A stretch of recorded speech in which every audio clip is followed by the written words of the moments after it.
Okay, we're on to multiplication. Now I should warn you that students are going to come to multiplication of fractions with an erroneous idea. And that idea that many kids believe is that the answer to every multiplication problem is a large number. For example, 9 times 7 is 63. Certainly 63 is larger than either the 9 or the 7. As another example, 5 times 20 is 100. 100 is larger than either 5 or 20. So students have done a whole number of multiplications now for years, and they have the false impression that the answer to every problem is larger than the numbers used in the multiplication. That is, larger than either of the factors. Now, you and I know differently because we've studied fractions before, and we know that when you multiply a half times a fifth, your answer is a tenth, and a tenth is actually smaller than either the half or the fifth. But students aren't going to come to us knowing that. Perhaps they even remember the Bible verse that we are to be fruitful and multiply, which meant, of course, that we are to increase population. In other words, the population is getting larger. So we have this false impression that the answer to multiplication problems will always be a big number of some sort. So that's one false impression.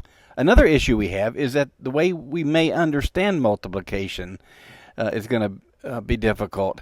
If we think that multiplication always involves, for example, if there are 3 people in 4 cars, then that makes a total of 12 people. If we always use that model, then when we get to fractions, how are we going to put 2/3 of a person into 3/4 of a car? That just doesn't make sense. We're not going to be able to use that model. So what model can we use? The model that we're going to use, as an adult, is similar to the way you think of percents. That is, if I ask you, what is 20% of a number? You're going to multiply the 20% times the number. If I ask you, what's 80% of a number? You're going to multiply 80% times the number. In other words, you perhaps think of the word of in the percent problem as meaning multiplication. Indeed, that's what we're going to do today. So when we see this problem, a half times a third, we're going to think of it as 1/2 of 1/3. And when you think of it that way, 1/2 of 1/3, we need to start with the number on the right, namely 1/3. So let's start with 1/3, which we know is a blue rhombus, and ask, what would half of that look like? We could slice it in half to form 2 triangles, and we know that one of those triangles, a green triangle, is also known by the name 1/6. So 1/2 of 1/3 is going to be 1/6. Now, we'll eventually teach them the rule that you take numerator times numerator, denominator times denominator to get the answer.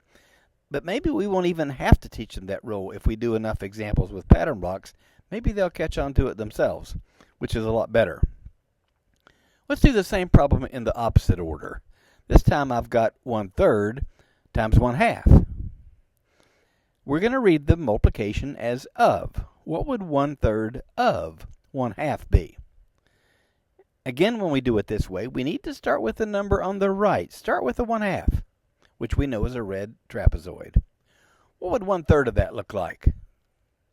If we cut it into thirds, we would get 3 triangles.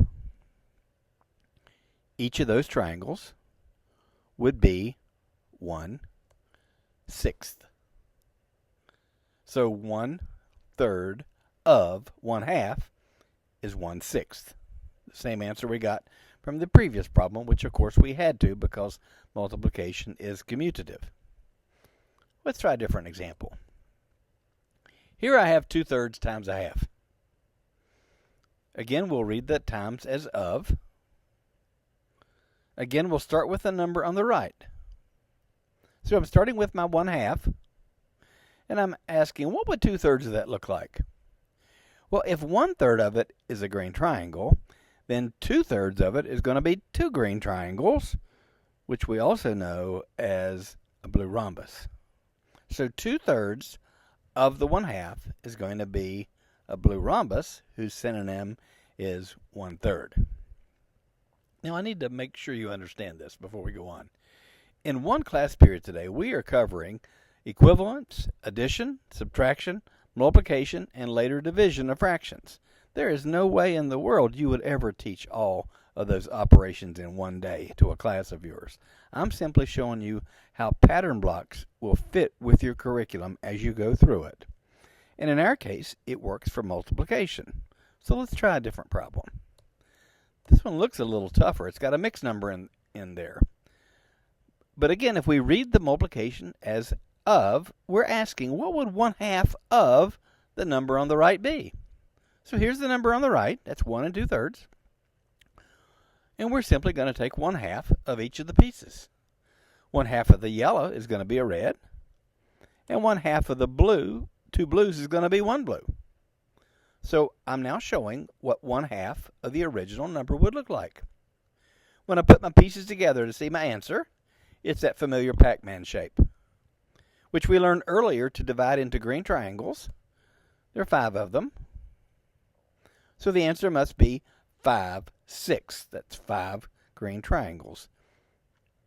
Now, don't believe me on this. Do it the way you were taught. Convert that second number to an improper fraction and multiply top times top and bottom times bottom. You're going to get the same answer. You have to. Whether you do it with pattern blocks or paper and pencil, the answer to this multiplication problem has got to be 5 6. Let's try a different example. This time I have 1 1/2 times 1 1/3. We'll still use the times as representing of. And as always, we will start with the number on the right. Start with 1 1/3. Here's what it looks like. We need to take 1 1/2 of these. Well, that means you take one of them, and then you add 2 1/2 of them. So here's the 1. And now half of each of those would look like this. The red's half the yellow. The green's half the blue. So I now have 1 1/2 of my original number. When I put my pieces together, a surprise. The answer is the whole number 2. So 1 1/2 times 1 1/3 must be 2. And again, don't take my word for it. Do it the way you were taught traditionally. Make the first number an improper fraction, 3/2. Make the second number an improper fraction, 4/3. Multiply, and you're going to get the same answer, 2. Okay, let's take a break for you to try a couple problems. Try this one. And I'll pause a little while to see if you can do this one. Remember to start with the number on the right.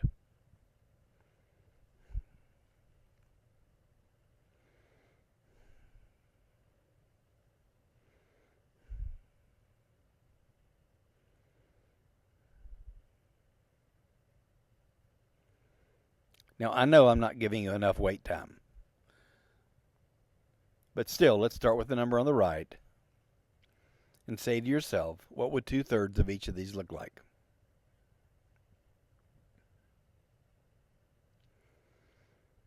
Two-thirds of the yellow would be 2 blues. 2/3 of the red would be 1 blue. That's 2/3 of the original number. Put your pieces together. The answer is 1.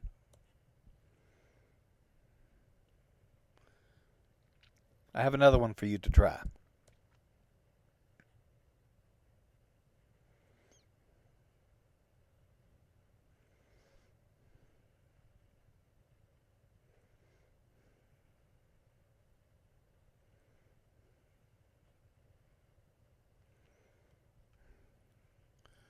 Again, my apologies for not waiting long enough, but of course you can always come back and replay these as you wish and pause as you want to.